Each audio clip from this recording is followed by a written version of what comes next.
ini apa sih kita acaranya? Hari ini kita acaranya apaan sih? Sebentar, cek dulu nih. Sudah buka LMS belum, Bos?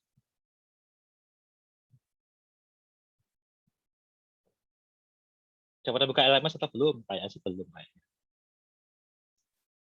Hari ini acara kita adalah penjelasan RPS dan sedikit materi. Oke, sip ya, salah.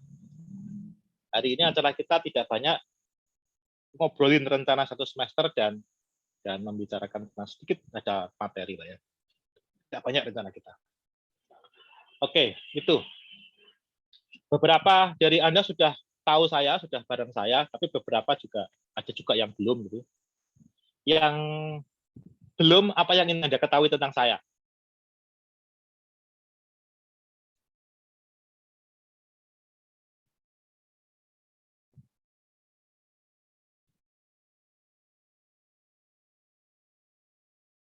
Nggak ada? Wah, bagus kalau nggak ada. Cocok.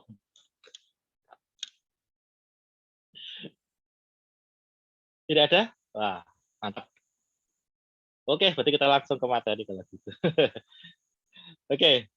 Ternyata tidak ada yang ingin diketahui tentang saya. Wah, begitu tidak populernya saya di kalangan mahasiswa rupanya. Oke, sip ya. Hari ini kita membicarakan RPS dan oke, sip ya. Seperti biasa di kelas-kelas saya sebelumnya, ini saya yakin ya kayak Tesya, Nesa udah tahu lah ya. Yang saya lakukan pertama kali itu adalah putar video. Videonya tentang apa, Nesa? Biasanya Nesa?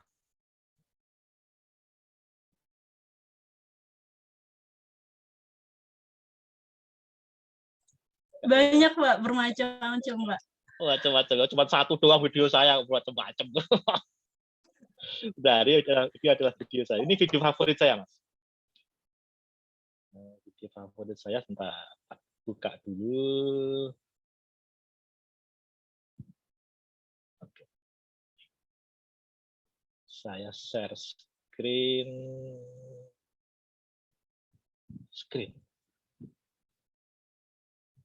Sudah terlihat gambarnya, Nesa? Sudah, Pak. Sudah ya. Oh, ini malah RPS yang kelihatan nih, waduh. Nah, ini.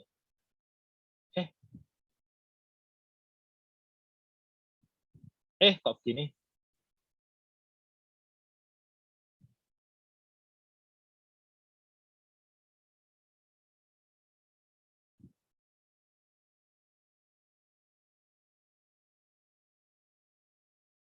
Suara nggak kedengeran ya? Enggak, Pak.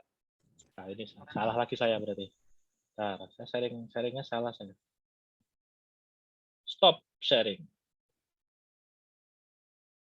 Share sound. Nah, ini belum sakit. Oke, mana video saya?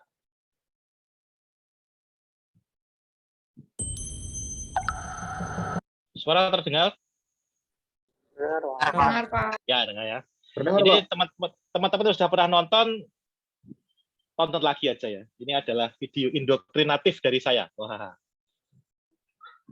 dinikmati saja.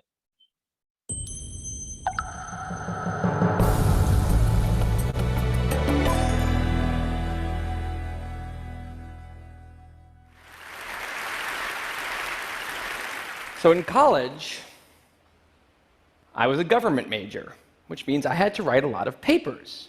Now, when a normal student writes a paper, they might spread the work out a little like this. So, you get started maybe a little slowly, but you get enough done in the first week that with some heavier days later on, everything gets done and things stay civil. And I would want to do that like that. That would be the plan. I would have it all ready to go, but then actually the paper would come along, and then I would kind of do this. And that would happen every single paper. But then came my 90-page senior thesis, a paper you're supposed to spend a year on. I knew for a paper like that, my normal workflow was not an option. It was way too big a project. So I planned things out, and I decided it kind of had to go something like this. This is how the year would go. So I'd start off light, and I'd bump it up in the middle months, And then at the end, I would kick it up into high gear. It's just like a little staircase. How hard could it be to just walk up the stairs? No big deal, right? But then, funniest thing happened. Those first few months, they came and went, and I couldn't quite do stuff. So we had an awesome new revised plan. But then those middle months actually went by, and I didn't really write words. And so we were here. And then 2 months turned into 1 month, which turned into 2 weeks. And one day I woke up with 3 days until the deadline, still not having written a word, and so I did the only thing I could. I wrote 90 pages over 72 hours, pulling not 1 but 2 all-nighters. Humans are not supposed to pull 2 all-nighters. Sprinted across campus, dove in slow motion, and got it in just at the deadline. I thought that was the end of everything. But a week later, I get a call. It's the school. And they say, "Is this Tim Urban?" And I say, "Yeah." And they say, "We need to talk about your thesis." And I say, "Okay." And they say, "It's the best one we've ever seen."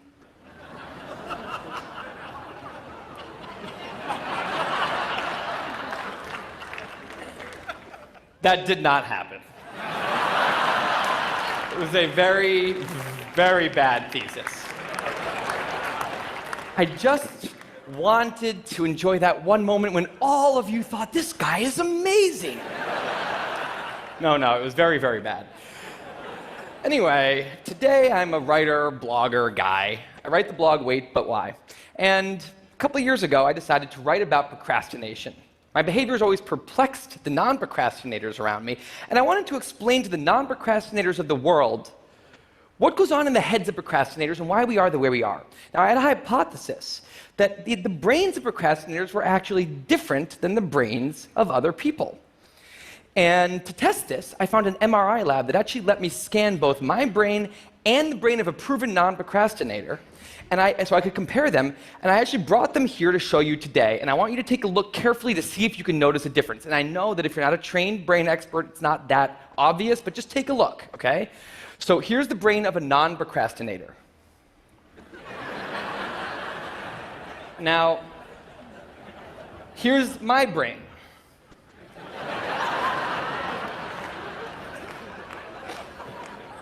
There is a difference.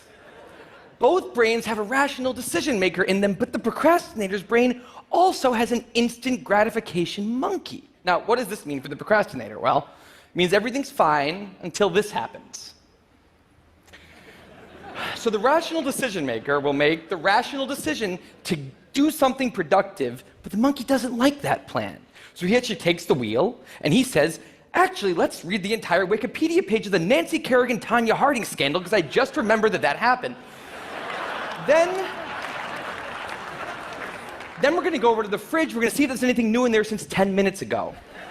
After that, we're going to go on a YouTube spiral that starts with videos of Richard Feynman talking about magnets and ends much, much later with us watching interviews with Justin Bieber's mom. All of that's going to take a while, so we're not going to really have room on the schedule for any work today. Sorry. Now, what is going on here? The instant gratification monkey does not seem like a guy you want behind the wheel. He lives entirely in the present moment. He has no memory of the past, no knowledge of the future, and he only cares about 2 things: easy and fun.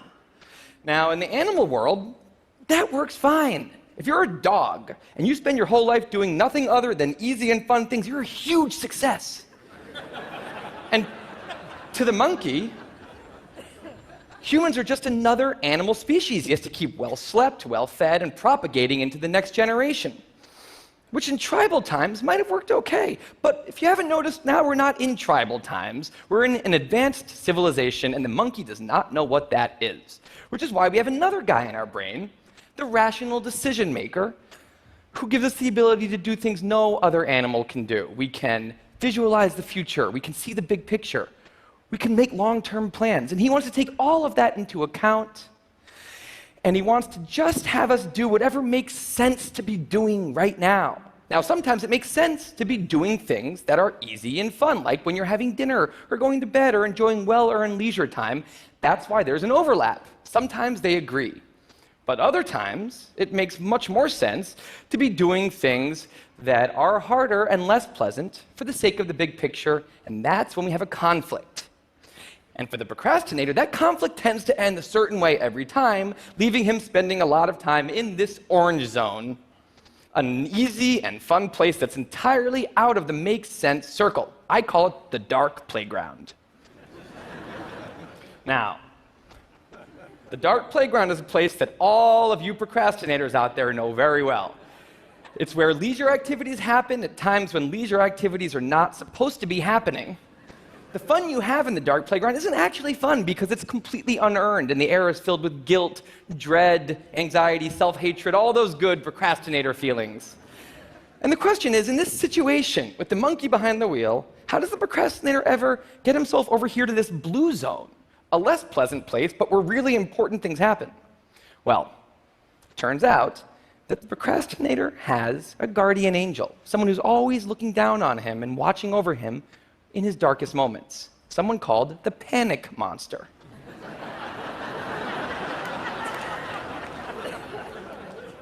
Now, the panic monster is dormant most of the time, but he suddenly wakes up anytime a deadline gets too close or there's danger of public embarrassment, a career disaster, or some other scary consequence. And importantly, he's the only thing that the monkey is terrified of. Now, he became very relevant in my life pretty recently because the people of TED reached out to me about 6 months ago and invited me to do a TED Talk.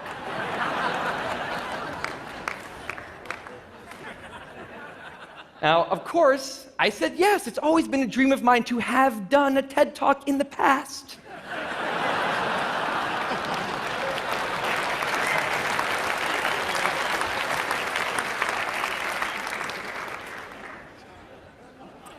But in the middle of all this excitement, the rational decision maker seemed to have something else in his mind. He was saying, are we clear on what we just accepted? Do we get what's going to be now happening one day in the future? We need to sit down and work on this right now. And the monkey said, totally agree, but also let's just open Google Earth and let's zoom into the bottom of India, like 200 feet above the ground, and we're going to scroll up for 2.5 hours till we get to the top of the country so we can get a better feel for India.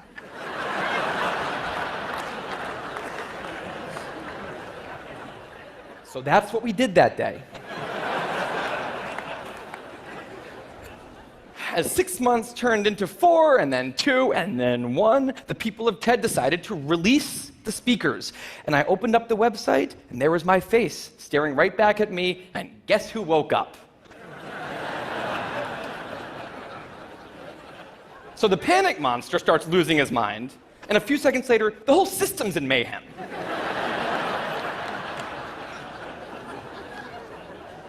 And the monkey, who, remember, he's terrified of the panic monster, boom, he's up the tree. And finally, the rational decision maker can take the wheel and I can start working on the talk. Now, the panic monster explains all kinds of pretty insane procrastinating behavior, like how someone like me could spend 2 weeks unable to start the opening sentence of a paper and then miraculously find the unbelievable work ethic to stay up all night and write 8 pages. And this entire situation with the 3 characters, this is the procrastinator's system. It's not pretty, but in the end, it works. And this is what I decided to write about on the blog just a couple years ago. Now, when I did, I was amazed by the response. Literally thousands of emails came in from all different kinds of people, from all over the world, doing all different kinds of things. These were people who were nurses and bankers and painters and engineers and lots of PhD students. And they were all writing, saying the same thing. I have this problem too. But what struck me was the contrast between the light tone of the post and the heaviness of these emails. These people were writing with intense frustration about what procrastination had done to their lives, about what this monkey had done to them. And I thought about this, and I said, well, if the procrastinator system works, then what's going on? Why are all these people in such a dark place? Well, turns out that there's 2 kinds of procrastination. Everything I've talked about today, the examples I've given, they all have deadlines. And when there's deadlines, the effects of procrastination are contained. to the short term because the panic monster gets involved. But there's a second kind of procrastination that happens in situations when there is no deadline. So if you want to have a career where you want to be a self-starter, something in the arts, something entrepreneurial, there's no deadlines on those things at first because nothing's happening at first, not until you've gone out and done the hard work to get some momentum, to get things going. There's also all kinds of important things outside of your career that don't involve any deadlines, like seeing your family or exercising and taking care of your health, working on your relationship or getting out of a relationship that isn't working. Now, if the procrastinator's only mechanism of doing these hard things is the panic monster, that's a problem because in all of these non-deadline situations, the panic monster doesn't show up. He has nothing to wake up for. So the effects of procrastination, they're not contained. They just extend outward forever. And it's this long-term kind of procrastination that's much less visible and much less talked about than the funnier, short-term, deadline-based kind.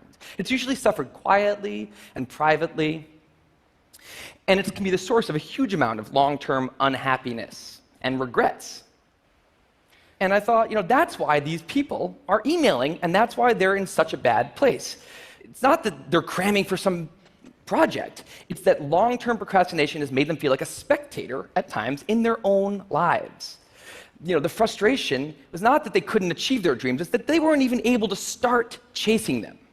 So I read these emails, and I had a little bit of an epiphany that I don't think non-procrastinators exist.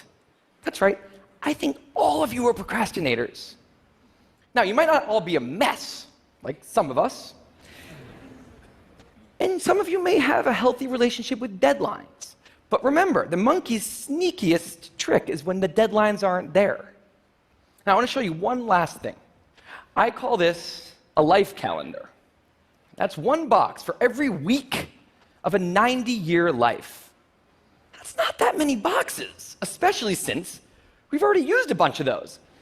So I think we need to all take a long, hard look at that calendar. And we need to think about what we're really procrastinating on, because everyone is procrastinating on something in life. We need to stay aware of the instant gratification monkey. That's a job for all of us. And because there's not that many boxes on there, it's a job that should probably start today. Well, maybe not today, but sometime soon. Thank you.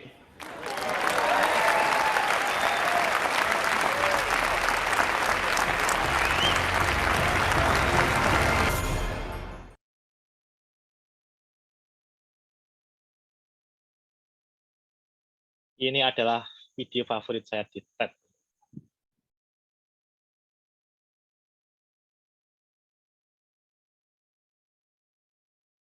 Bagaimana? Ada yang merasa bahwa mengalami hal seperti itu?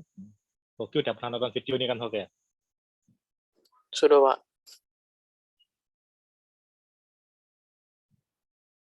Ada yang pernah mengalami hal seperti itu selama kuliah 2 tahun ya? 2 tahun di STAN? Atau jangan-jangan terus-terusan seperti itu?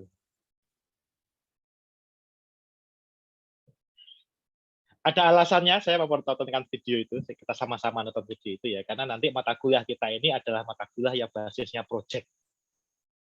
Tujuan mata kuliah kita adalah Anda menghitung, bukan menghitung sih ya, membuat laporan penilaian untuk properti komersial. Dan itu deadline-nya lama, 1 semester deadline-nya itu. Akhir semester nanti Anda diminta untuk membuat laporan penilaian. Jadi nanti ujian UAS-nya adalah berupa PPIMK di project. PPIMK itu apa sih? Proyek P-nya apa? P kedua. Penugasan, Pak. Ya? Kenapa? Apa? Proyek penugasan individu. Oh, proyek penugasan individu ya? Mata kuliah gitu ya? Wah, saya malah nggak tahu tulisannya. Jadi itu, nanti UAS kita adalah berupa proyek PPIMK membuat laporan penilaian. Nah, ini tidak bisa dikerjakan dalam waktu 1 malam. Nah, seperti tadi si tim Urban tadi kan dia membuat tesis tuh 90 halaman 3 malam. Semalam dia 3 malam nggak tidur nulis itu. Nah, ini tidak bisa dikerjakan seperti tim Urban itu, harus Anda cicil. Anda harus kerjakan mulai dari sekarang sebetulnya. Jadi ujungnya nanti di akhir semester sudah membuat laporan keuangan. Itu yang menjadi inti dari mata kuliah kita. Makanya nyambung ke RPS, kalau ada dua bagian di dalam mata kuliah kita ini, 7 pertemuan pertama dan 7 pertemuan kedua. 7 pertemuan pertama didesain untuk sekedar mengingat-ingat, bukan mengingat-ingat sih ya, mengingat kembali, merefresh.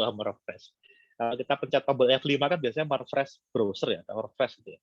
Kita pencet tombol F5 supaya kita ingat lagi apa mata kuliah yang sudah kita pelajari dulu di manajemen keuangan, di statistika, di pengantar penilaian properti, di pengantar penilaian properti residensial, di analisis pasar properti, itu apa yang pernah kita pelajari, kita ingat-ingat lagi, kita buka-buka lagi. Nah, ini mata kuliah 7 pertemuan pertama itu akan didesain seperti itu. Makanya kalau kita lihat pada RPS, kalau Anda sudah pernah melihat nanti mungkin bisa dicek itu ya, bisa dicek di LMS nanti detailnya. Nah, ini makanya yang pertama ini hari ini kita akan melihat sedikit tentang properti komersial, sedikit ya, tidak terlalu banyak, sedikit saja. In a nutshell, bahasa kerennya begitu, in a nutshell. Terus besoknya, berarti hari Senin pagi, kita akan mencoba untuk melihat inti dari pendekatan income. Inti dari pendekatan income. Jadi kita nanti nyambung ke hari Senin. Terus berikutnya adalah kita, ya ini salah satu nyawanya pendekatan income itu adalah menentukan income dan persen-persennya itu loh. Nah, bagaimana kita income dan persen-persen, bagaimana sih kita menghitungnya? Itu di pertemuan ketiga. Ini nyawanya di pendekatan pendapatan tuh di situ. Nyawanya pada perhitungan penilaian properti komersial di yang ketiga ini. Yang ketiga itu. Terus kita akan melihat teknik-teknik di dalam pendekatan penilaian properti. Di sini ada beberapa macam, ada di sini kapitalisasi langsung dan gross income multiplier. Itu sebetulnya ya nanti kita lihat di pertemuan keempat ya. Ini sebenarnya tidak jauh berbeda, hanya sekedar main-main konsep saja gitu ya.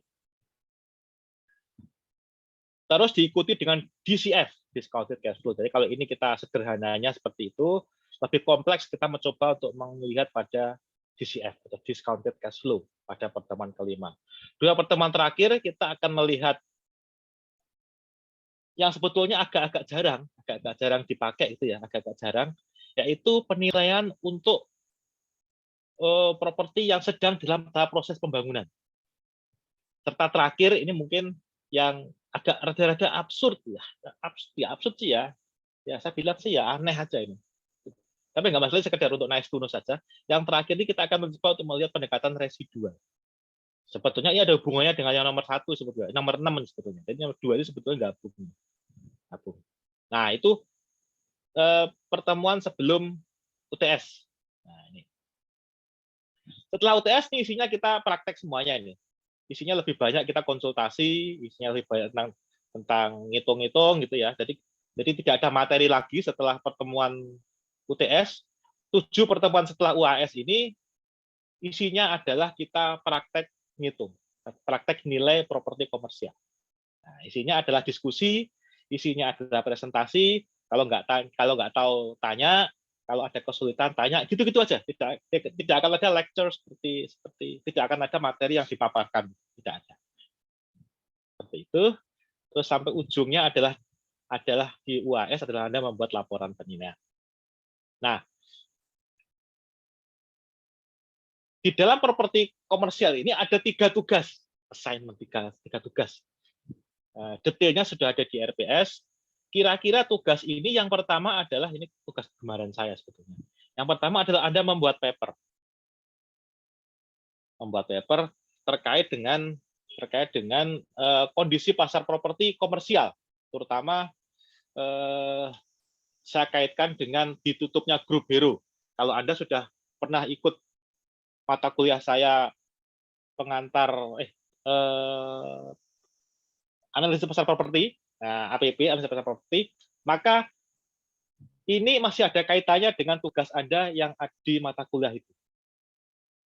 Di sini kesempatan Anda untuk memberikan opini kritis mengenai sebetulnya bagaimana sih kondisi pasar properti komersial di Indonesia, khususnya terkait dengan shopping center. Terus ada ketentuan mengenai citasi, mengenai jumlah kata, dan seterusnya. Mengenai bagaimana Turnitin dan seterusnya, silakan bisa dibaca di sini, di RPS. Nah, ini yang tidak akan jauh berbeda dengan yang sudah pernah Anda lakukan ketika Anda di kelas saya di analisis pasar properti. Tidak jauh berbeda. Tujuan dari tugas ini adalah untuk membuat Anda mampu, atau bukan mampu ya, membuat Anda mencoba menuangkan opini, melakukan analisis, mengenali sebetulnya yang terjadi di dunia luaran itu apa aja sih. Anda dituntut untuk bisa mencari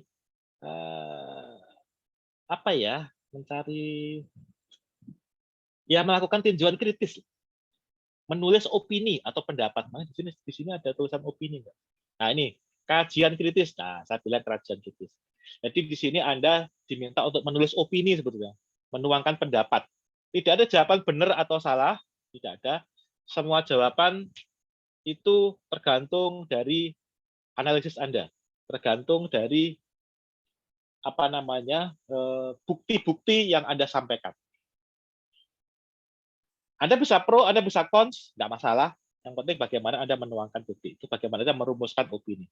Dan opini Anda tidak hanya sekedar opini, kalau hanya sekedar opini saja, itu berarti ya tidak lebih dari media sosial gitu ya. TikTok gitu-gitu, terus Instagram gitu kan asal nulis saja mereka itu. Tapi opini Anda, opini yang ada dasarnya. Makanya di sini saya minta Anda untuk menuliskan literatur, menyampaikan literatur yang ditulis dengan menggunakan APA sesuai dengan yang dianut di STAN, kan mereka menganut APA itu di STAN. Jadi Anda juga menggunakan APA ini. Itu tugas pertama di sebelum UTS. Tugas kedua masih di UTS adalah Anda, karena Anda nanti adalah melakukan penilaian, maka Anda harus mengumpulkan data. Nah, ini mirip seperti yang sudah Anda kerjakan di mata kuliah analisis pasar properti, tapi di sini tugas Anda adalah spesifik untuk properti komersial. Kalau di kelas saya dulu yang di analisis pasar properti, maka Anda diminta untuk membuat analisis pasar ya. Kalau di sini Anda diminta mengumpulkan data saja. Hanya diminta mengumpulkan data saja, tidak perlu melakukan analisis. Jadi Anda diminta mengumpulkan data saja, terutama terkait dengan properti komersial yang akan Anda nilai. Yang akan Anda nilai. Nanti detailnya akan disampaikan mengenai atribut apa saja yang harus dikumpulkan, yang harus Anda kumpulkan itu akan disampaikan kemudian. Dasar pemikiran yang Anda bentuk pada nomor 1, terus kemudian diikuti dengan data yang Anda kumpulkan pada nomor 2, akan Anda pakai pada tugas nomor 3. Ketika Anda menilai properti komersial. Nah, ini tugasnya ada tugas kelompok ini. Satu kelompok ada 4 orang. Jadi kalau kelas kita ada 27 orang, mau dibikin berapa kelompok nih? 7 kelompok atau 6 kelompok? Enaknya.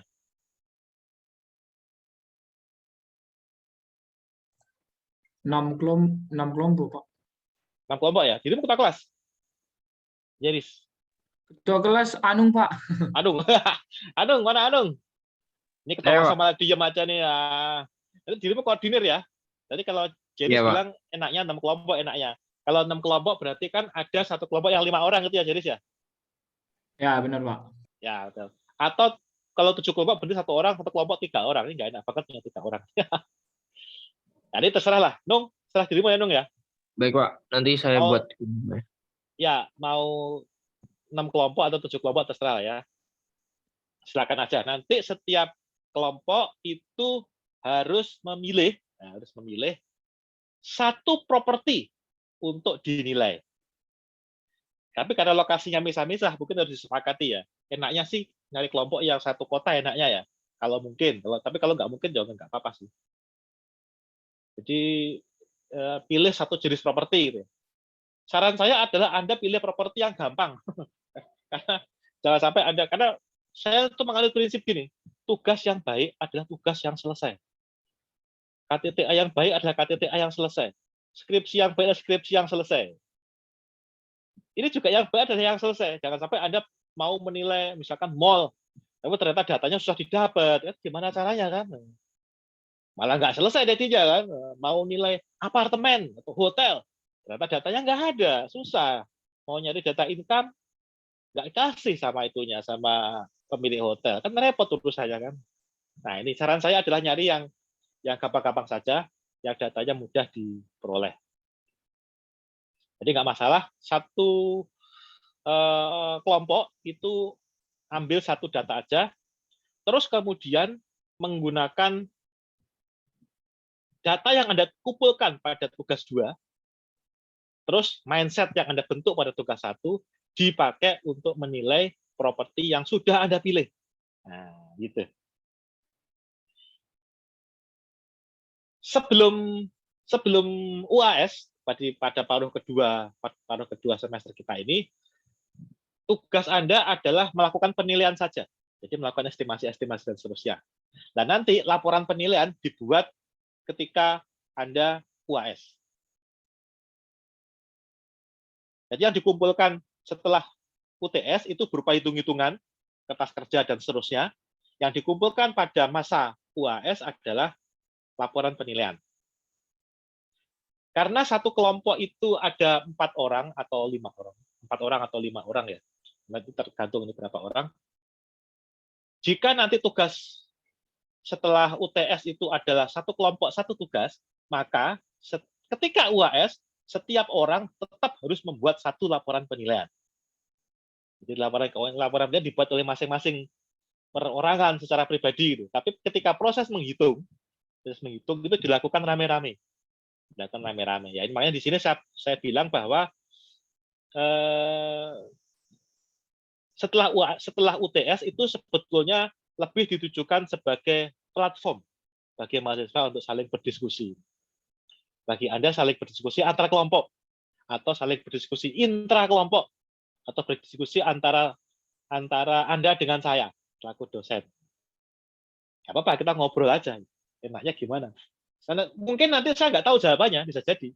Jadi ada punya masalah, tanyain ke saya, ternyata saya nggak ngerti jawabannya, bisa jadi seperti itu. Nggak masalah, nanti kita diskusikan rame-rame jawaban yang kira-kira solusi yang pas kira-kira seperti apa.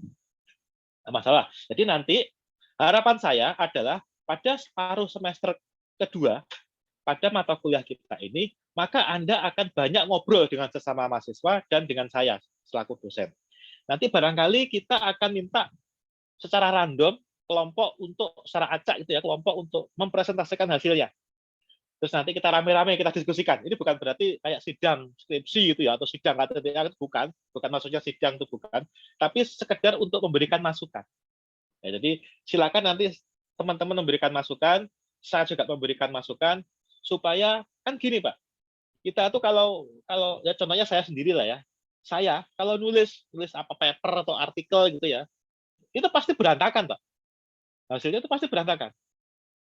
Supaya nggak berantakan, ya saya minta tolong orang untuk memperbaiki. Biasanya saya kasih ke orang. Nah, ini tolong dong dibaca nih, salahnya ada di mana, atau kurangnya ada di mana. Dan nanti itu orang-orang itu akan ngasih tahu, oh ini harusnya begini, apa nggak sebaiknya begitu? Oh, datanya kurang begini. Oh, datanya mau nggak update. Nah, sebaiknya Pak masukin ini aja nih. Itu nggak saya tahu, Pak. Itu hanya saya ketahui ketika saya sudah selesai terus saya kasih ke orang. Nah, ini perilaku, bukan perilaku sih ya. Biasanya teman-teman di STAN ini orang-orangnya adalah kompetitif banget nih. Persaingannya tinggi banget nih, pengen dapat nilai yang sebesar-besarnya. Itu enggak, Jeris? Enggak juga, Pak. Oh, enggak juga ya. Enggak juga ya. Oh, diri Mas yang bilang enggak juga, tapi nanti realnya tadi enggak. Soalnya kan di tingkat 1 kan tentir-tentir kan juga jalan, Pak. Oke, ya. Tapi gini, nggak masalah lah ya. Tapi gini, yang ingin saya sampaikan adalah saya tuh maunya satu kelas ini nilainya baik semua gitu loh. Jadi kalau bisa nih ya, kalau bisa dapat B+ ya B+, kalau dapat A ya A gitu loh. Jangan sampai nanti, waduh, nih ada satu kawan yang ahli gitu ya, jago gitu, terus ditanya, kamu bisa nggak seperti ini? Jawabannya, wah aku juga nggak ngerti, aku juga bingung nih. Wah itu anak stan banget Mas itu Mas. Pernah ketemu kayak gitu nggak? Pernah ketemu kayak gitu nggak? Kawan yang seperti itu gitu. Belum pernah, Pak. Wah luar biasa kalau belum pernah. Itu padahal tipikal anak stan itu. Perilaku paling menyebalkan anak stan itu kayak gitu Mas. Jadi kalau ditanya itu, wah aku nggak ngerti juga nih, aku juga belum paham. Padahal dia tuh sudah tahu sebetulnya. Itu perilaku anak stan yang menyebalkan itu seperti itu. Nah kalau saya sih sebetulnya nggak terlalu serak dengan yang kayak gitu.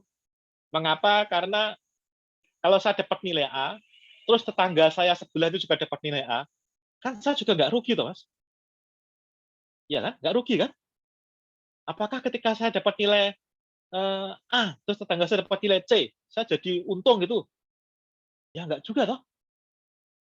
Ini kan kalau bahasa kerennya kelas kita ini kan bukan zero sum game ya. Jadi kalau saya dapat nilai 80, ya tetangga saya dapat nilai 80 itu bisa juga. Bukan kok saya 80 itu terus orang lain tuh wah, jangan lebih tinggi dibanding saya dong, lu 50 aja kan nggak bisa begitu kan. Bukan seperti itu. Artinya semua orang tuh bisa dapat bareng-bareng gitu. Nah, ini sebetulnya saya pengennya nanti paruh kedua dari semester kita itu bisa menjadi tempat kita sama-sama saling ngobrol, sama-sama saling cerita gitu, sama-sama saling cerita. Kalau di misalkan Iqbal, dia punya kendala apa? Oh, saya nggak ada data nih. Ya mungkin nanti si Gilang ada trik nih caranya dapat data gimana. Nah, mungkin si Anung nanti, ini saya ada Excel-nya yang bisa dipakai untuk ngolah data itu. Nah, kan jadi saling melengkapi jadinya kan. Nah, saling melengkapi nanti kita dapat ujungnya kita akan memperoleh hasil yang kira-kira ya sama-sama baik lah, sama-sama baik. Harapan saya seperti itu. Makanya kalau nanti ada ilmu ya udahlah, jangan sebaiknya tidak dipendam-pendam sendiri, di-share saja supaya kita sama-sama enak, sama-sama suka. Saya bilang begini karena saya pernah mengalami pengalaman yang nggak enak banget, Pak. Saya tuh pernah kuliah di UGM. Bahasanya tuh begitu, pernah kuliah di UGM, ngontrak rumah itu gede banget. Yang punya tuh bekas kepala desa, rumahnya gede banget, murah. Wah, kita kontrak itu. Kita 10 orang rame-rame ngontrak rumah itu. Wah, 10 orang. Tinggal satu rumah. Biasanya kita menjelang ujian UTS, UAS itu ya belajar lah biasa ya belajar gitu. Terus kadang-kadang ngumpul di kamarnya siapa, kadang-kadang di kamarnya saya, kadang di kamarnya kawan, ngumpul-ngumpul terus kita ngobrol-ngobrol terus ini soalnya bagaimana, terus gimana. Ada satu kawan yang dia tuh selama kegiatan ngumpul itu tidak pernah kontribusi Mas. Diem aja gitu. Diem aja ya sedikit. Dia tuh nyimak terus gitu, nyimak. Terus kalau ditanya tuh, ini gimana yang seperti ini? Jawaban dia tuh standar. Wah, aku juga nggak ngerti. Wah, aku juga pengen tahu nih. Wah, ini kemana juga nggak paham aku. Tapi ternyata setelah nilainya keluar, Mas, dia itu selalu nilainya paling baik, Mas. Sementara kita yang ngajari dia itu malah nilainya di bawah dia. Nah, ini kan sebetulnya teman-teman akhirnya jadi curiga. Jadi teman-teman satu rumah itu jadi curiga. Kayak si A ini, si S ini dia pengen ngambil doang tapi nggak pernah mau ngasih. Jadi kan kalau kira tuh kalau mau ngambil ya seharusnya ngasih kan. Kalau kita tuh kayak koperasi itu loh, kalau kita sering minjem kita kan dapat SHU kan paling banyak. Itu ya. Jadi kalau kita itu mau nanam, mau dapat hasil investasi, ya kita tuh nanamnya harus banyak. Kalau nanamnya nggak banyak ya ini. Nah, teman-teman ini curiga sih orang si kawan ini dia maunya dapat hasilnya doang nih. dapat itunya doang tapi nggak mau ikutan kontribusi. Akhirnya satu rumah itu sepakat memboikot itu si kawan satu itu. Sebenarnya kita jahat juga, satu rumah itu jahat juga. Jadi kita kalau diskusi gitu rame-rame gitu, terus si kawan itu datang, ya kita langsung diem, suruh pergi gitu. Ya sebenarnya jahat juga. Tapi kita sebel ya.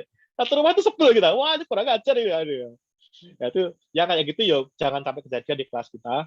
Jadi kalau ada yang nanti istilahnya punya ilmu lebih ya di share aja.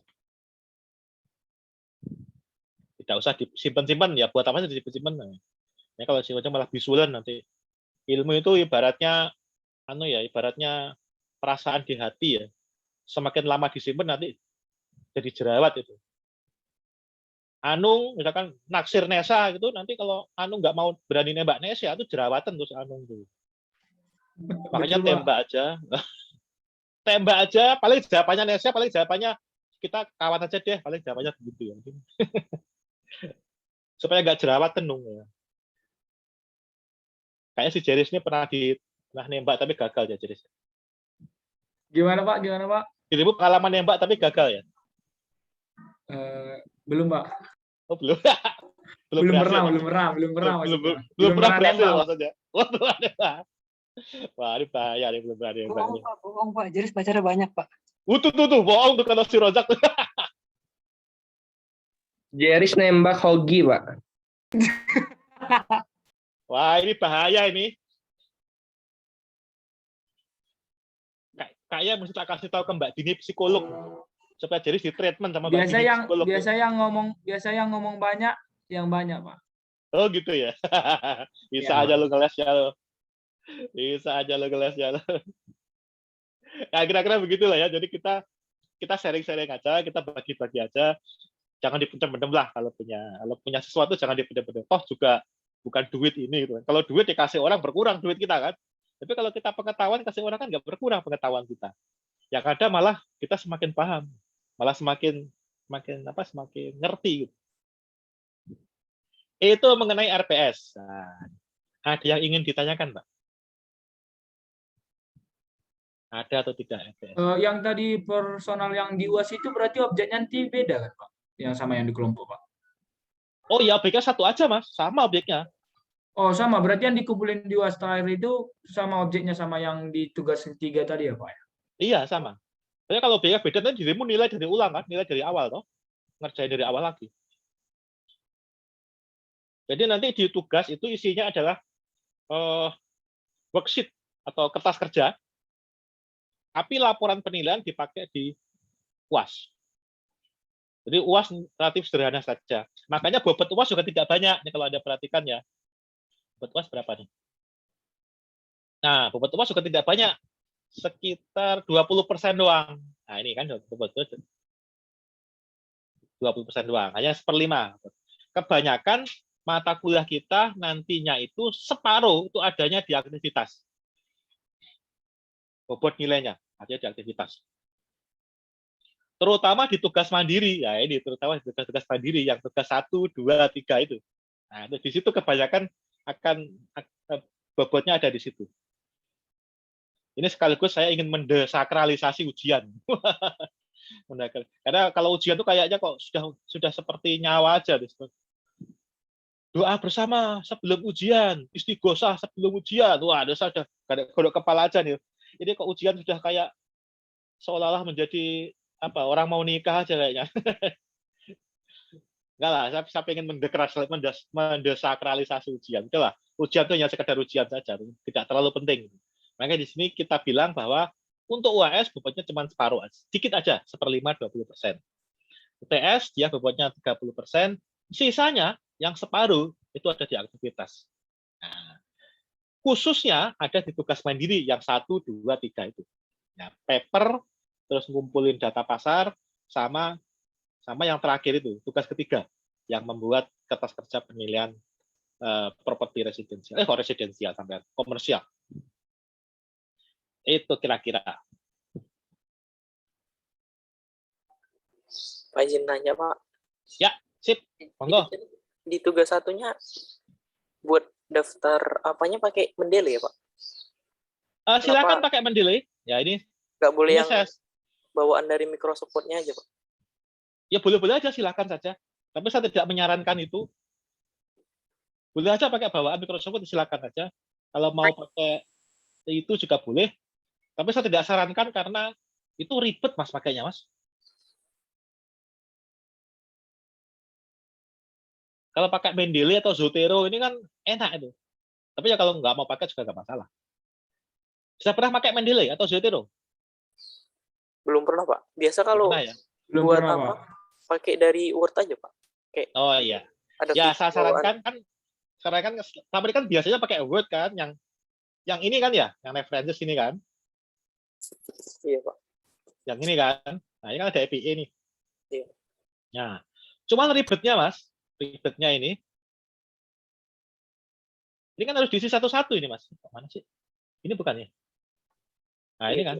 Ini harus diisi satu-satu ini. Dan manual tuh ngisinya kan. Di entry manual gitu loh. Nah, ini kalau Anda pakai ini, Anda pakai Zotero misalkan, ini nggak perlu manual, Mas. Itu bisa diisi otomatis gitu. Paham nggak maksudnya? Jadi, Paham. jadi isian ini kalau Anda pakai Zotero atau Mendeley gitu, atau pakai EndNote itu, ini bisa terisi sendiri nih. Ini, jadi nggak perlu ketik, gitu, ada terisi sendiri. Sebagian besar, tapi nanti kemungkinan juga harus ketik juga, tapi tidak banyak. Hanya sedikit saja yang perlu Anda ketik. Tapi rata-rata tidak perlu diketik. Jadi mungkin dari taruhlah 80% atau 90% itu Anda tidak perlu ngetik.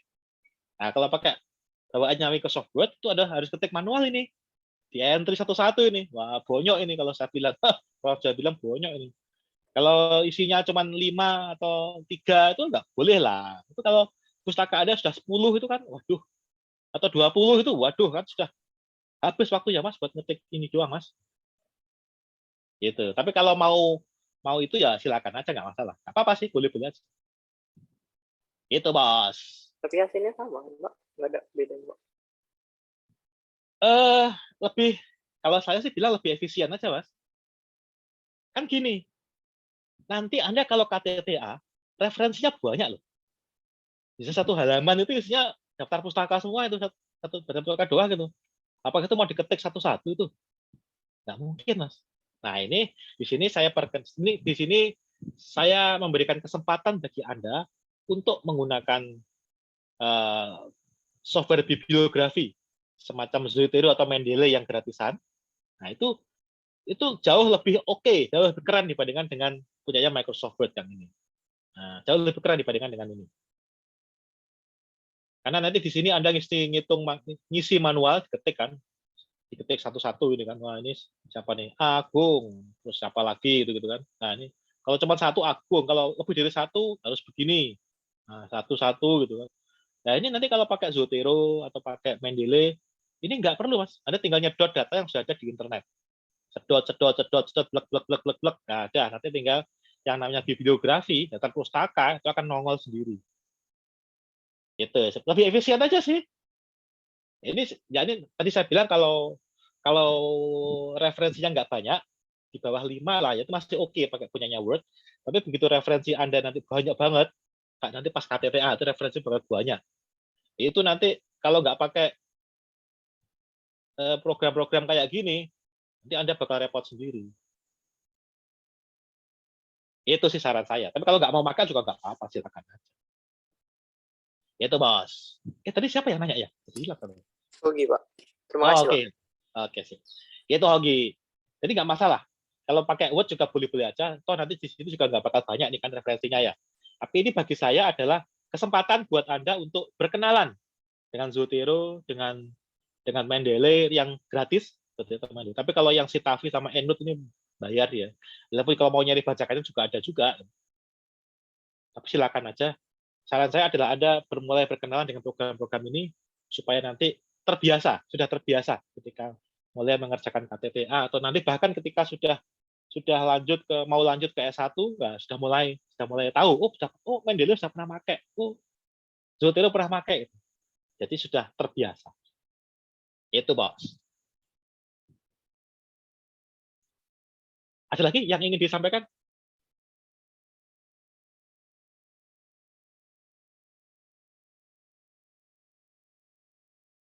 Nggak ada? Semuanya clear? Oke nih? Nah, oke lah ya, kira-kira seperti itu. Di sini tidak akan saya tunjukkan contoh laporan penilaian. Saya kira Anda sudah mengetahui itu di mata kuliah sebelumnya. Saya yakin di mata kuliah pengantar penilaian properti. Nah, ini Ini sudah pernah disinggung di penilaian properti residensial juga sudah pernah disinggung juga.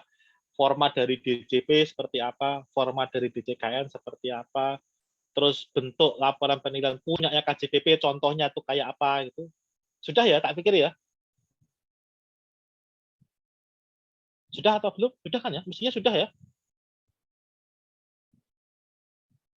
Mungkin kalau dikasih tahu lain nggak apa-apa, Pak. Walah, lo gimana? Lo nawar aja lo, Ceris lo. Udah, ini buka aja catatan yang dulu dari di pengantar bilang kompetisi ada. Ingat saya sudah pernah dibahas di situ. Nah, nanti juga bukunya ini juga sudah saya taruh di LMS.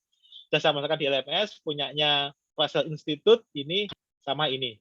Nah, ini yang utama ini, pendukungnya adalah ini. Di LMS sudah ada, kalau mau dibuka-buka ya silakan. Saran saya adalah dibaca bukunya, Mas.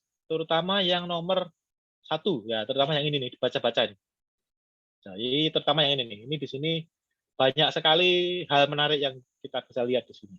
Kalau ini saya yakin juga sudah pernah Anda baca dulu ketika kuliah di mata di ini sama di residensial sudah pernah dibaca. Ini saya pikir belum, ini salah satu buku yang keren ini untuk terkait penilaian properti komersial. Baca-baca aja di sini mungkin. Saran saya itu. Jadi kalau di mata kuliah saya sebelumnya, saya minta Anda untuk selalu membuat ringkasan berupa mind map gitu ya. Di sini saya tidak akan minta seperti itu. Harapan saya adalah kita, ya sudahlah kita, saya percaya Anda membaca-baca, saya percaya seperti itu. Anda baca-baca di buku yang buku sinilah, atau setidaknya Anda mengulang-ulang materi dulu yang di mata kuliah sebelumnya. Saya percaya Anda melakukan itu. Kalau nggak dilakukan ya itu salah multi-way. Kira-kira seperti itu. Cukup ya ini ya, RPS ya, diskusi RPS. Ada pertanyaan lagi kalau ada mau ditanyakan lagi? Rojak, ada pertanyaan Rojak? Belum, Pak. Belum ya, aman ya? Ya kali. Semoga, Pak. Oh, semoga. Kok pakai semoga di waktu ada di bahaya. Oke, ini kayaknya sudah cukup ini ya. Apalagi kita rencana kita hari ini video sudah, RPS sudah. Oh, materi ya. Oke. Video sudah, RPS sudah, materi. Ya, materi. Materi ini saya akan coba. Nah, untuk materi saya stop dulu nih. Saya cari barangnya dulu nih.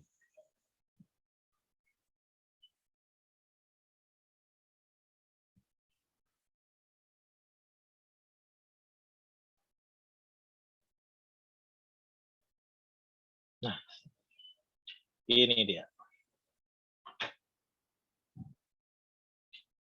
Mari kita main-main sebentar. Main-main dengan menggunakan Microsoft Word. Main-main kok pakai Microsoft Word ini bagaimana nih? Kita mengerjakan soal. Nah, soal. Ini. Sudah terlihat Microsoft Word saya? Sudah atau belum? Sudah. Saya. Terbaca nggak tulisannya? Wonokairun, Pak. Wonokairun ya. Sip. Nah, ini maaf ya, Wonokairun. Saya gedein sedikit ya. Saya gedein gimana sih? Nah, ini dia. Ini minimize ribbon bagaimana caranya? Loh, saya tuh mau minimize ribbon kok ini yang minimize.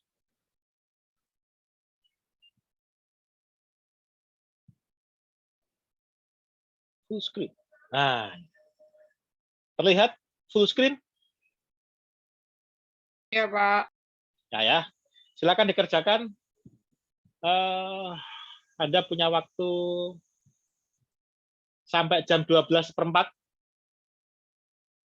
Sip ya, 12:04 ya. Berarti punya waktu 1, 2, 3, 4.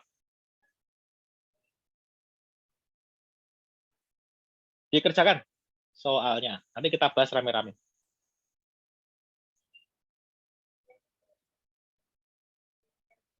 Entry hasilnya. Minta tolong masukin ke Menti yang di atas itu ya. Yang ini, yang Oke, Pak. nah, mari kita lihat hasilnya rame-rame.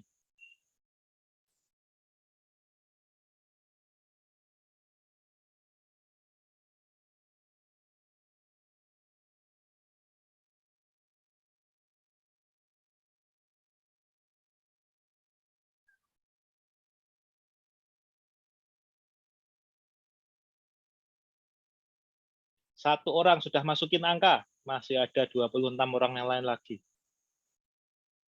3 orang. 3 sampai 4 miliar. Oke. 4 orang. Oh, ternyata antara 2 sampai 4 miliar ya, kebanyakan ya. Pasukan yang di antara sekitar 1 miliaran belum nongol ini.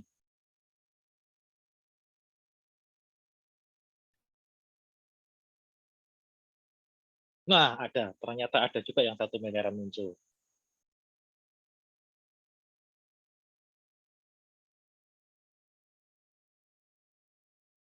Sepuluh orang lagi.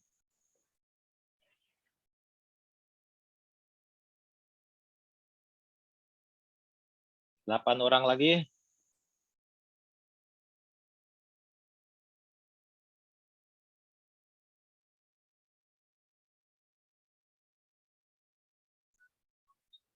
20 orang. Antara 2 sampai 3 miliar. Iya. Kayaknya udah terdapat konsensus di antara 2 sampai 3 miliar.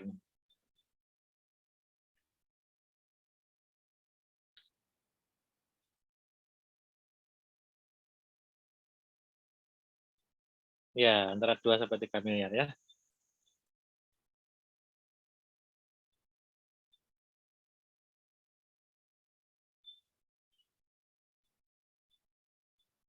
Satu orang yang nggak mau jawab. Satu orang menolak menjawab. Satu orang ini siapa nih? Nggak ada yang nggak jawab nih. Wah, kacau nih. Tapi kira-kira oke lah ya, jawabannya kebanyakan menjawab antara 2 sampai 3 miliar. Lebih dari separuh. 65% yang jawab lebih antara 2 sampai 3 miliar. Hanya sedikit yang menjawab 1 sampai 2 miliar dan sepertiga menjawab 3 sampai 4 miliar. Tinggi juga itu kakak, 4 miliar. Ketika Anda ngitung angka 2 sampai 3 miliar ini, itu caranya Anda gimana? Bisa ketemu angka antara 2 sampai 3 miliar ini? Mungkin siapa nih ya? Mungkin Rehan barangkali. Jadi mau jawab yang mana Rehan? 2 sampai 3 miliar, Pak. 2 sampai 3, ya oke. Bisa diceritain nggak ketemu angka 2 sampai 3 miliar itu dapatnya dari mana tuh? Apa pakai nujum, ngintip kawan?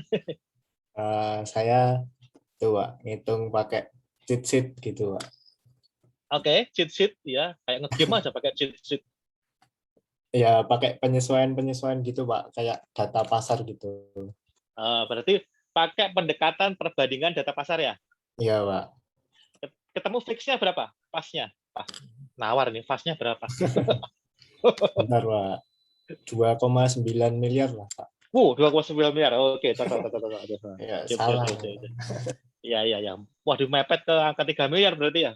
Iya. Berarti pakai pendekatan perbandingan data pasar. Putih, yang tadi kelihatannya mukanya seperti yang rekam orang ya. Iya, Pak. Lo kayaknya pada kubunya sama seperti kubunya Rehan ya? Oh iya, Pak. 2 sampai iya. 3 miliar, Pak. Pakai pendekatannya sama juga? Oh, saya nyarinya 2 kali, Pak.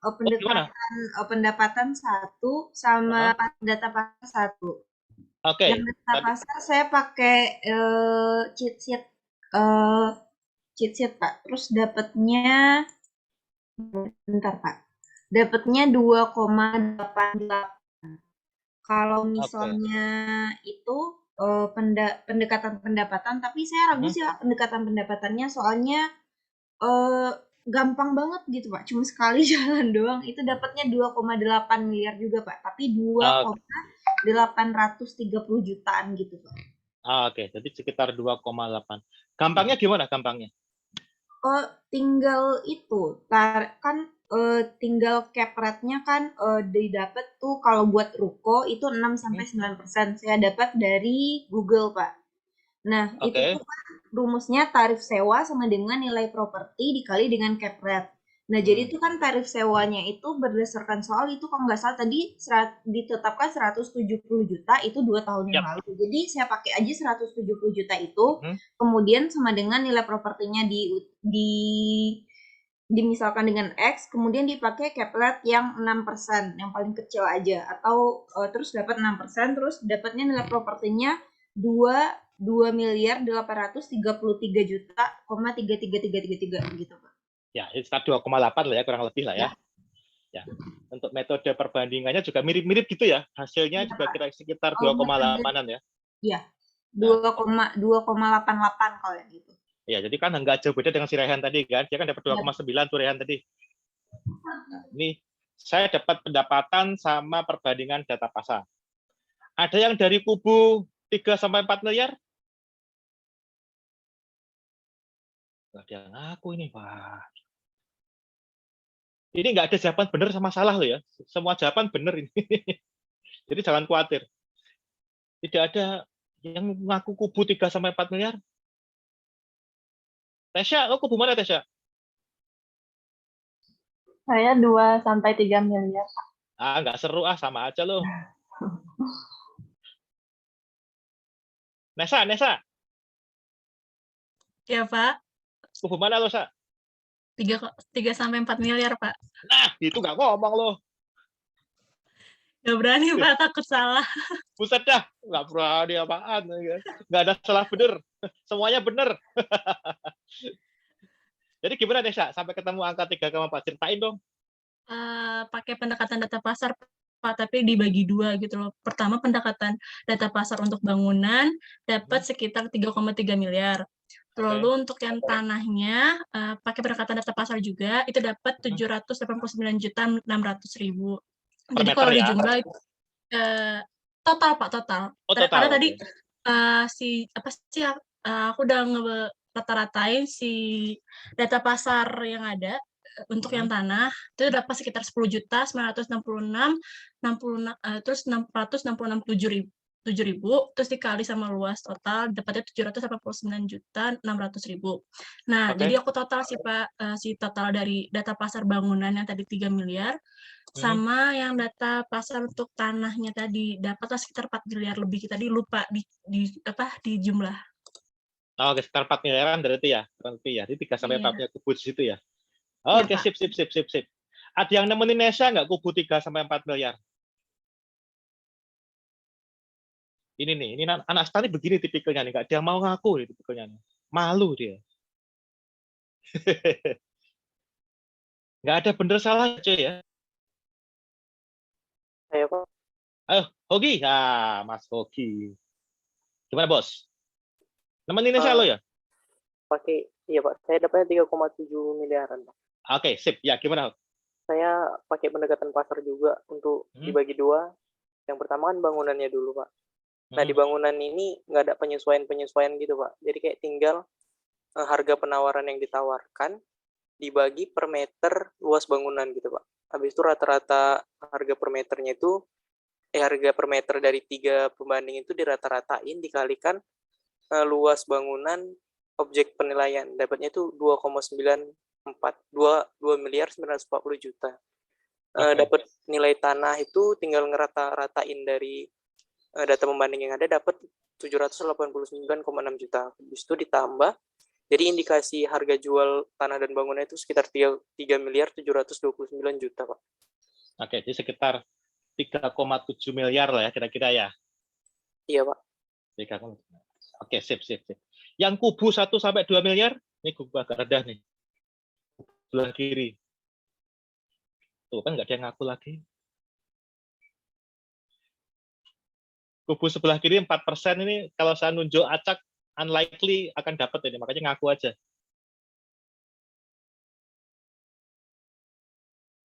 Nggak ada yang ngaku ya? 1 sampai 2 miliar.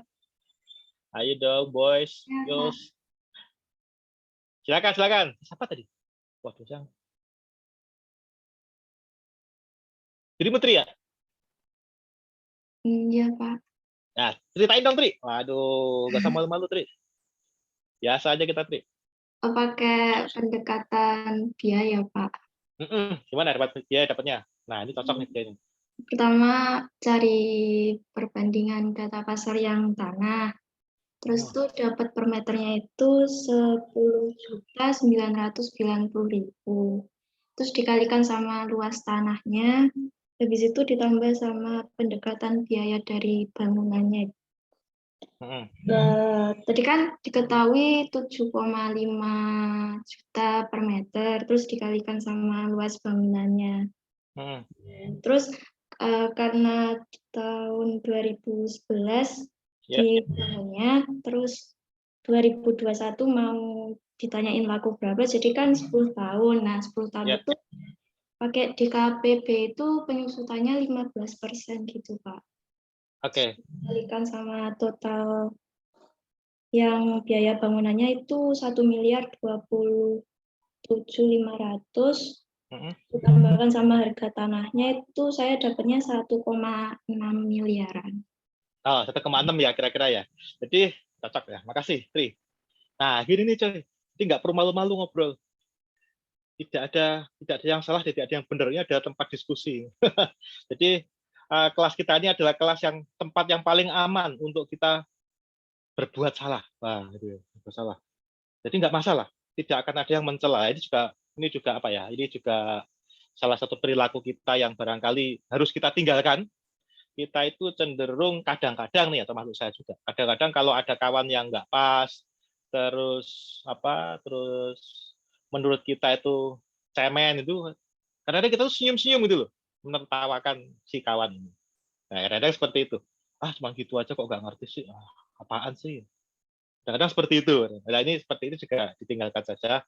Karena saya percaya bahwa there is no such thing as stupid questions, only stupid answers. Jadi kalau ada punya pertanyaan, nggak ngerti apa-apa, apapun itu, ya sampaikan aja. Doesn't really matter how stupid it is. Just shoot. Tanya aja. Gitu. Kalau ada opini, kasih tahu opininya aja. Ini adalah tempat yang paling aman untuk beropini. Karena ini adalah kelas akademik. Kelas akademik ini tidak ada apa ya? Ya namanya akademik ya, semuanya dikerjakan berbasis akademik itu. Intinya adalah kita the pursuit of knowledge. Jadi kalau ada beropini, walaupun opini aneh, nggak masalah. Ya gitu loh. Ini adalah kelas kita, tempat yang paling aman untuk beropini, mengeluarkan pendapat, untuk bertanya, berkontribusi. Jadi tidak usah khawatir. Nanti kan Nesa, takut salah Pak, nggak usah khawatir salah. Namanya juga belajar, nggak masalah. Saya juga bakal sering salah nanti. Jadi tidak apa-apa. Tidak apa-apa. Jadi kita tadi dapat 3 pendapat. Ada yang menggunakan pendekatan biaya yang dipakai oleh Trio ini, dia pendekatan biaya dia. Dia ngelihat tanah itu seperti apa, kemudian bangunan seperti apa. Ketemulah angka antara 1 sampai 2 miliar. Terus ada tadi yang menggunakan pendekatan income. Pendekatan income ketemunya sekitar 3 miliar. Cuman yang saya menarik sebetulnya cheat sheet itu apaan sih? Saya juga nggak ngerti saya cheat sheet itu. Cheat sheet-nya apaan sih? Saya nggak ngerti saya. Excel, Pak. Siapa yang ngasih dulu? Mau dong dikasih saya filenya. Serius saya nggak ngerti cheat sheet itu seperti apa gitu. Itu dikirim via WA ya, grup WA ya. Coba dari mana dulu cheat sheet itu? Yang itu Pak, yang pas buat UAS PPR kalau nggak salah Pak. UAS KKP yang cheat sheet KKP tanahnya gitu-gitu Pak. Cheat sheet. Terus cheat sheet DKPB. Emang namanya cheat sheet gitu? Excel Pak, Excel KKP tanah yang 51.5 apa gitu. Oh, itu yang punya orang pajak itu kali ya? Iya Pak. Oh iya. Cheat sheet kali. Terus apa? Ya KKP, kertas kerja penilaian, mereka menyebutnya biasanya begitu. Oh, soalnya karena Excel jadi tuh biasanya kami sering nyebutnya cheat sheet Pak. Oh gitu, ya. Oke. terminologinya aneh bisa ya. Tapi nggak apa-apa. Sip. Saya pernah lihat itu. Ya. Yang pakai itu kan, yang pakai scroll segala macam gitu ya. Oh iya Pak. Ya. Sip. Ya, udah tahu kalau itu. Ya, jadi ada yang pakai pendekatan perbandingan. Ya, jadi ketemu angka 2 sampai 3 miliar. Terus ada juga yang pakai pendekatan income, pendekatan pendapatan. Itu juga ketemunya 2,3 miliar. Nah, Nesa sama Hoki dia dipisah antara tanah dengan bangunan. Tanah dinilai sendiri, bangunan dinilai sendiri, kemudian ujungnya digabung. Nah, ketemulah angka 3 sampai 4 miliar. Nah, ini yang ingin saya sampaikan pertama adalah sesi cuci otak. Bahwa nilai satu properti yang sama itu ternyata dinilai oleh 27 manusia yang ada di kelas kita ini, hasilnya adalah 3 macam barang. Ada yang bilang 1 sampai 2 miliar, ada kubu yang bilang 3 sampai 4 miliar, dan ada juga yang bilang enggak, itu 2 sampai 3 miliar doang.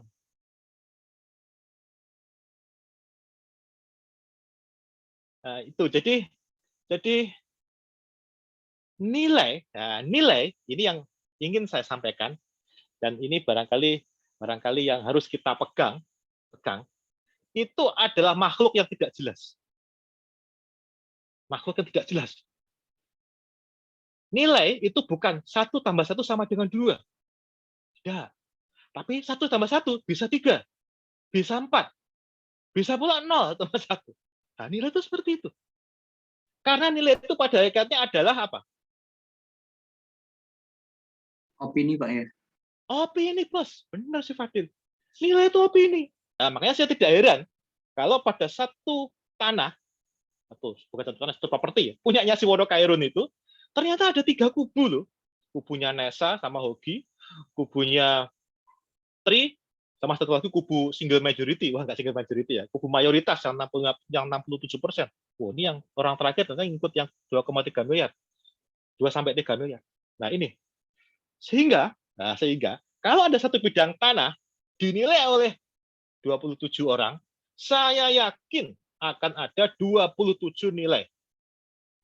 Bahkan bisa 28 kalau ada satu orang yang pura-pura sok tahu tentang penilaian. Nilai itu nisbi. Nah, makanya kalau kemarin itu Anda bilang bahwa, bukan bilang ya, dikasih tahu oleh dosen bahwa nilai itu merupakan sains dan art, sekarang kerasa nggak bedanya taunya art-nya ada di mana? Gara-gara ada unsur art, ada 3 kubu loh untuk satu ruko yang sama. Kalau sains doang, ya nggak bakal ada 3 kubu. Nah, makanya tadi cheat sheet tadi ya, cheat sheet ya. Memang cheat sheet ya, itu sebetulnya bukan cheat sheet itu Excel itu dibikin oleh teman-teman di DJP untuk kerjaan mereka. Itu ya pakai scoring, mereka main scoring. Itu salah satu teknik aja sebetulnya. Nah, ini yang ingin saya sampaikan, bahwa nilai itu adalah opini. Nah, opini makanya di RPS itu saya bilang bahwa kalau mau menempuh mata kuliah ini harus lulus mata kuliah statistika dulu. Karena nilai itu opini, satu bidang properti dikerjakan oleh 27 orang, ada 27 nilai. Nah, makanya ini kan kelihatan di sini kan, di Menti ini kelihatan ada macam-macam. Bahkan orang yang menggunakan metode yang sama-sama metode income, hasilnya beda loh. Hasilnya beda, Pak. Sama-sama menggunakan pendekatan perbandingan data pasar, ternyata hasilnya beda. Beda hasilnya. Metodenya sama, tapi angkanya ujungnya beda. Makanya nanti ketika Anda membuat laporan penilaian, itu kesimpulan nilai harus diapakan? Dibulatkan. Puluhan juta, jutaan. Nah, kalau biasanya prakteknya sih dibulatkan dalam puluhan juta biasanya. Prakteknya. Walaupun Anda pakai cheat sheet, pakai cheat sheet atau pakai software atau pakai macam-macam gitu ya. Terus angkanya 27 juta 2.783.980 gitu ya. Jadi ada yang modelnya seperti itu ya. Itu akurat, Pak. Tapi sebetulnya menyesatkan. Mengapa menyesatkan? Karena kita tidak pernah tahu kalau itu nanti dijual, itu lakunya bakal sampai seperti itu. Paham nggak maksudnya? Nanti kalau Anda membuat laporan penilaian, di rumusan kesimpulan nilai, itu ditulisnya adalah 2.700.000.000. Titik.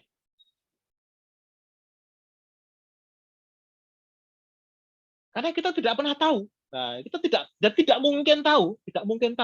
Apakah nanti kalau ini dijual, rukonya Kairo ini dijual, bakal laku 2.700.000.080.380 rupiah. Apakah nanti bakal laku seperti itu? Ya, kita tidak pernah tahu. Most likely sih tidak. Kemungkinan besar sih tidak. Makanya kita akan bilang bahwa nilai rumah Wono Kairun adalah sekitar 2,7 miliar. Cukup seperti itu, Pak. Nah, ini di dalam konsepnya, pembulatan ini bukan untuk mempercantik laporan penilaian, bukan, tapi untuk menyatakan bahwa kita itu tidak tahu loh. Nah, tidak tahu apakah nanti kalau dijual bakal laku sebesar 2.700.800.000 dan seterusnya itu. Makanya kita kira-kira nanti lakunya 2,7 miliar. Sehingga harus dibulatkan. Nah, ini yang membuat bahwa di dalam definisi nilai itu sebetulnya nilai itu merupakan konsep yang sifatnya probabilistik. Paham nggak maksudnya? Konsep probabilistik kayak gini nih, sebetulnya most likely kalau dijual dia akan lakunya antara 2 sampai 3 miliar. Kemungkinannya berapa? 67%. Probabilitas ruko Wono Kairun terjual di antara 2 sampai 3 miliar adalah 67%. Nah, nilai itu sebetulnya seperti ini loh. Nilai itu sebetulnya seperti itu, Pak. Nah, mungkin nggak dia dijual laku sebesar 4 miliar? Mungkin. Berapa probabilitasnya? 30%. Hanya sepertiga saja. Mungkin nggak dia dijual laku kurang dari 2 miliar? Mungkin. Tapi sedikit sekali kemungkinannya. Berapa? Hanya di bawah 5%. Artinya apa? Kalau dijual, kemungkinan besar dia itu lakunya antara 2 sampai 3 miliar. Itu makanya saya bilang bahwa penilaian itu merupakan sesuatu yang sifatnya mengandung art. Tidak hanya sains. Sainsnya bagaimana? Yaitu tadi Anda pakai cheat sheet, itu sains itu. Anda pakai ngitung-ngitung biaya pembangunan baru, itu sains. Tadi ada yang ngitung penyusutan, itu sains. Itu sains. Tapi ternyata dengan menggunakan metode yang sama, 2 orang hasilnya bisa beda loh. Nah, itu art berarti di situ. Makanya di dalam statistika, unsur art ini dikuantifikasi dalam bentuk probabilistik seperti yang Anda lihat di dalam slide di depan Anda ini. Nah, itu adalah konsep dari nilai. Makanya nanti ketika Anda membuat laporan penilaian, jangan sampai kesimpulan nilai Anda itu sampai rupiah terdekat. Jangan sampai. Itu malah menyesatkan. Seolah-olah akurat, tapi sebetulnya enggak. Itu malah menipu. Seolah akurat, tapi enggak. Malah salah sebetulnya. Malah enggak. Karena apa? Kita tidak akan pernah tahu loh. Itu hasilnya kalau dijual bakal laku seperti itu. Jadi dengan dibulatkan itu kita mengakui bahwa konsep yang kita buat, angka yang kita sampaikan itu tidak akurat. Kita mengakui seperti itu. Jadi kita tulislah kesimpulan nilai properti Wono Kairun adalah sebesar 2,7 miliar. Cukup seperti itu. Nah, filosofinya kayak gitu. Nah, itu merupakan nilai. Tertarik juga saya highlight tentang tadi ada yang menggunakan pendekatan pendapatan. Ternyata dia memperoleh angka sekitar 2 miliar. Sementara kawan-kawan yang menggunakan pendekatan income, dia memperoleh angka 2,3 miliar. Kira-kira Anda tahu nggak bedanya ada di mana kira-kira? Mengapa kok? Padahal dinilai ya, sama-sama nilai ya. Mengapa kok income dia dapat angka tadi 2,8 miliar, sementara untuk pendekatan biaya dia dapat angka 1,7 miliar. Hasilnya jauh banget loh, antara 2,8 sampai 1,7 sampai 2,8 itu. 1,1 miliar loh hasilnya. 1,1 miliar loh, itu duit semua itu. Banyak banget loh. Bedanya jauh sekali. Padahal kalau dari sisi, kalau misalnya kita audit gitu ya, di audit prosesnya, proses penilaian, itu benar yang pakai metode biaya. Langkah-langkahnya sudah pas dia. Dia ngelihat income, dia ngelihat tanah berapa, ngelihat cost-nya berapa, dikurangi dengan penyusutan ketemu berapa, dijumlahkan ketemu 1,7. Kalau di audit langkah-langkahnya itu, bahan-bahannya apa, resepnya apa, terus cara ngolahnya bagaimana, benar itu semuanya. Ketemu angka 1,7. Sementara di income, peningkatan pendapatan, diketahui sewanya berapa, terus tadi kita mencari cap rate, terus dimasukkan ke dalam rumus, ketemu angka 2,8. Selisihnya 1,1 miliar. Nah, mengapa kok ada selisih yang jauh banget? Padahal dari sisi prosedur SOP-nya sudah dipatuhi semuanya. Mengapa kira-kira? Ada ide nggak? Data pembandingnya beda ya, Pak, yang dipakai? Pasti beda, Mas. Data pembandingnya beda. Isunya bukan pada data pembanding, isunya pada biaya sama income, Mas. Isunya. Kalau tadi data pembanding kan kita relatif mirip lah ya hasilnya ya, antara 2 sampai 3 miliar ya. Yang menjadi isu sekarang adalah mengapa kok biaya dia 1,7, sementara income itu sekitar 2,8 itu. Kira-kira ada ide nggak mengapa kok dia tinggi gitu? Izin urut nama. Izin, Pak. Woi, yang mana? Siapa dulu nih? Wah, Hoki, gimana kau? Mungkin itu Pak, kalau pendekatan biaya itu kan dia nggak mencakup nilai-nilai yang nggak terlihat Pak, kayak misalnya nilai lokasinya dari wilayah itu, habis itu nilai pasarnya gitu Pak. Kan kalau biaya tuh dia mencerminkan biaya berapa sih ngebangun ruko itu kalau misalnya kita bangun sekarang gitu Pak. Jadi nggak mencerminkan nilai yang lain, kayak misalnya kalau pendapatan kan orang-orang rela membayar sewa segitu karena menurut dia lokasinya tuh strategis gitu Pak. Dan misalnya kalau pasar kan data yang sebandingan sejenis di sekitarnya tuh harganya sebenarnya nggak semurah yang seperti pendekatan biaya gitu Pak. Jadi kayak ada perbedaan, biaya ini nggak mencakup nilai yang nggak ada di itunya Pak. Jadi kayak biaya ini bangunannya aja gitu Pak. Ya, jadi bangunannya sama tanahnya aja gitu kan ya? Iya Pak. Ya, sip. Tadi siapa lagi yang mau? Izin, Pak. Ya, silakan. Saya, Pak. Saya setuju Pak sama pendapatnya Hoki. Kalau menurut saya yang kalau yang pendekatan biaya itu lebih ke harga propertinya itu kalau misal dibangun ulang. Nah, kalau yang pendapatan itu lebih ke manfaat ekonominya, Pak, yang memperhatikan seperti lokasi dan lain-lain gitu, Pak. Nah, cocok nih. Hoki sama Pak Jud cocok. Bayangkan begini. Saya oke. Gini aja deh. Kos-kosan di sekitar PKN Stan. Put, dirimu dulu sempat kontrak rumah di sekitar PKN Stan nggak? Iya. Berapa duit? Di Sarmili. Berapa duit di Sarmili? Sarmili mendingan Sarmili. Sempat kebanjiran nggak? 12,5 kalau nggak salah. 12,5 ya? 12,5. Sekarang nih, kira-kira kontrakan lo di Sarmili itu laku 12,5 nggak setahun? Enggak. Nggak bakal. Kenapa kira-kira, Put? Karena mahasiswanya udah yang kayak kakak tingkat dia udah keluar juga Pak. Jadi itu kayak permintaan demand akan kosan itu pasti turun Pak. Kemudian tuh kayak adik tingkat yang di bawah itu juga mereka asrama Pak. Jadi itu otomatis demand-nya itu benar-benar turun. Yang kayak angkatan di atas saya itu kan kalau nggak salah sekitar 8.000-an orang ya Pak. Nah, jadi tuh kayak 8.000-an orang itu hilang dari kosan di sekitar Bintaro gitu. Jadi itu cuma ada demand-nya sekitar 2.600-an orang. Jadi itu pasti harga pasarnya turun karena permintaannya menurun. Nah, yang dibilang Putih ini benar banget ini.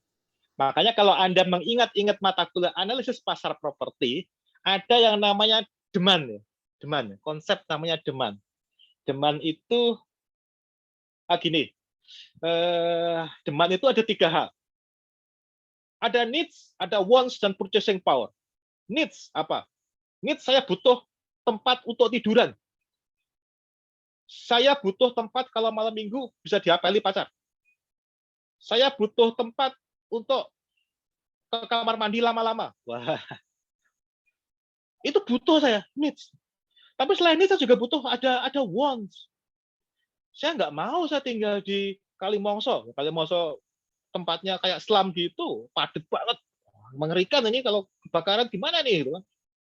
Nggak aman saya. Jadi saya nggak mau tinggal di Kalimongso. Makanya saya ini kemana nih? Oh, ada Ponja. Oh, Ponja kayaknya bisa juga, tapi kayaknya kemahalan. Jalan tengahnya mungkin Sarmili, ya Sarmili oke deh. Atau yang di pinggir jalan itu mana yang di pinggir jalan itu, Ceger itu. Kalmong, Bukan Ceger, Kalmong. Ceger, saya juga lupa saya tempat daerah situ.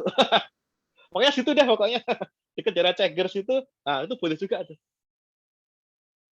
Mengapa? Karena purchasing power. Purchasing power.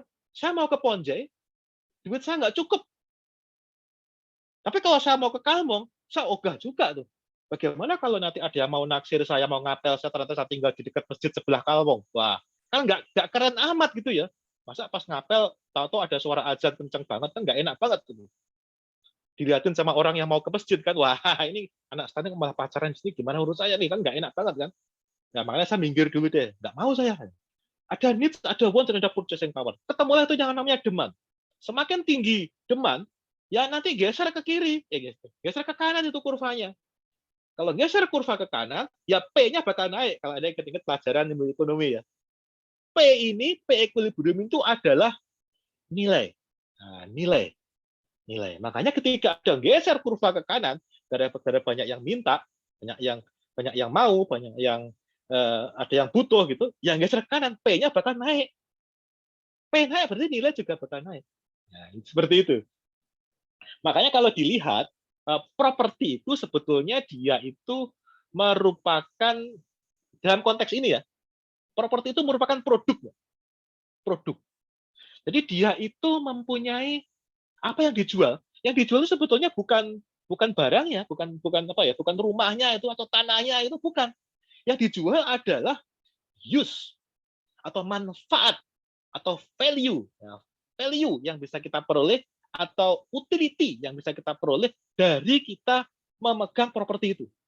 Memegang ini saya menggunakan kata memegang ya, bukan memiliki ya, atau menguasai lebih pas saya. Karena ketika kita menggunakan properti itu, kita tidak berarti harus mempunyai. Kita bisa pula menyewa gitu ya.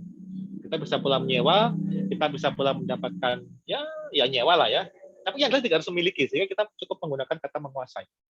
Nah, yang menjadi produk di dalam suatu properti itu sebetulnya ada use atau manfaat yang kita bisa peroleh dari properti itu. Semakin gede manfaatnya, ya berarti semakin apa ya? Semakin baik kualitas barang itu gitu. Nah, ibaratnya gini.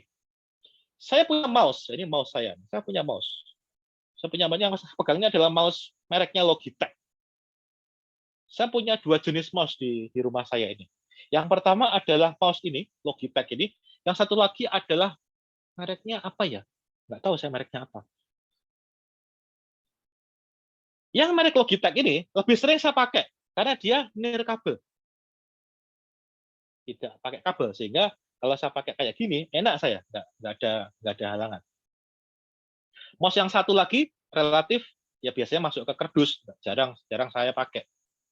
Bukan hanya yang ini nirkabel, tapi ini juga tidak pakai dongle, sehingga tidak ada kemungkinan dongle-nya hilang karena dia pakai Bluetooth. Bagi saya ini mempunyai use yang lebih besar dibandingkan dengan mouse yang satu lagi yang pakai kabel. Karena use-nya besar, utility-nya besar, yang bisa saya ambil dari sini besar, maka harga mouse ini lebih mahal. Di dalam konteks properti, use, utility, manfaat, itu harus diukur. Ukurnya bagaimana? Yang paling mudah adalah pakai satuan mata uang. Nah, jadilah nilai. Makanya nilai itu diukur pakai satuan mata uang. Semakin besar manfaat, yang bisa dibeli oleh manusia, yang bisa dibeli oleh konsumen, ya semakin tinggi nilainya. Makanya tadi, rumah kos-kosan atau kontrakan di daerah sekitar kampus TAN, sekarang ini nilainya jatuh. Mengapa? Karena manfaatnya sudah tidak lagi seperti dulu. Orang sudah tidak mau lagi tinggal di situ, atau bukan tidak mau ya, sudah jarang lagi orang yang nyari tempat tinggal di situ. Mengapa? Pertama, orang sekarang pada kuliah dari rumah pakai Zoom semuanya. Yang kedua, mahasiswa baru yang datang masuknya ke asrama. Sehingga ya nggak ada lagi orang yang kontrak di kanan kiri kampus tan. Nggak ada lagi demand. Karena need sama want sudah nggak ada lagi. Nah, ini makanya di sini dalam konteks properti komersial, use ini yang menjadi kita pegang, yang menjadi pegangan kita, bahwa semakin tinggi use yang dicari oleh orang, maka semakin tinggi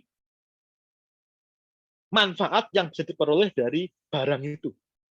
Semakin tinggi manfaat yang diperoleh, berarti nilainya juga semakin besar. Karena apa? Ya kayak tadi itu, semakin banyak orang yang senang nyari gitu. Ini yang membuat mungkin yang ikut kelas properti resident properti analisa peta properti saya semester lalu masih ingat Paxson Office. Paxson Office itu lokasinya di daerah Kebayoran Village ya, kalau saya lupa namanya, Kebayoran Village. Itu bangunannya keren, bagus bangunannya bagus, ya bagus lah.